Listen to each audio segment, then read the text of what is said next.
এই যে রাস্তার পাশে অসংখ্য। এখন আমরা যাচ্ছি ওই মধু প্রজেক্ট, ভাইয়ের নাম কি? মোহাম্মদ আরিফুল ভাইয়ের মধু প্রজেক্টে যাচ্ছি। এই যে সুন্দরবন এই সাইডই আরিফুল ভাইয়ের সবচেয়ে বড় প্রজেক্ট, যেখানে সবচেয়ে বেশি বাক্স মধুর, সেটা আমরা দেখব।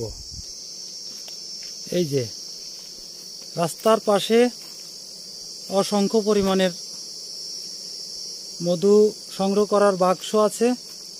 এই বাক্সর ভিতরে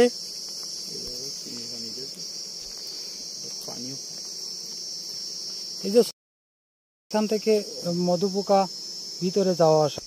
হ্যাঁ, সামনের দিকে দেখি আরিফুল ভাইয়ের প্রজেক্ট, মধু সংগ্রহ করার প্রজেক্ট। এখানে কতগুলো বাক্স আছে? এখানে প্রায় ওই দুই সাইড মিলে প্রায় 400-450 বাক্স হবে। হ্যাঁ, ওই যে বাইরেটা দিয়ে। ভাই, তো আমার তো এখানে এসে বাড়ি করে এই মধুর প্রজেক্ট করা লাগবে না। অনেক বাক্স, এই একজনেরই সব? মালিক একজন, সব মালিক একজন। মানে এখন হচ্ছে কি সিজন, মধু তৈরি করার সিজন এখন, না? ও, এটা সিজনাল, সবসময় মধু তৈরি হয় না? সবসময় মধু তৈরি হবে এখন? এখন তো সবসময় হবে, কিন্তু যে আগামী 2-4-5 মাস পর্যন্ত কি? না না, 5 মাস অত যাবে না। ভাই, এখানেও তো কয়টা বাক্স দেখা যাচ্ছে।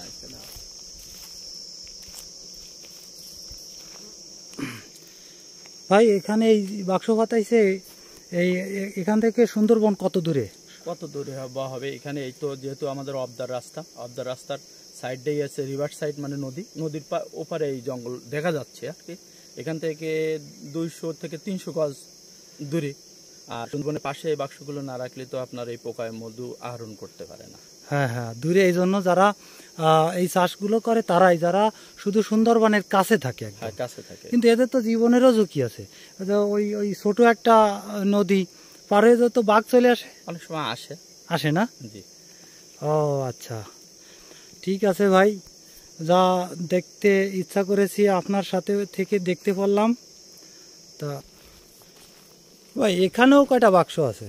মানে জায়গা যেখানে আছে বাক্স একটা সেট করলেই মধু, বাক্স সেট করলেই মধু।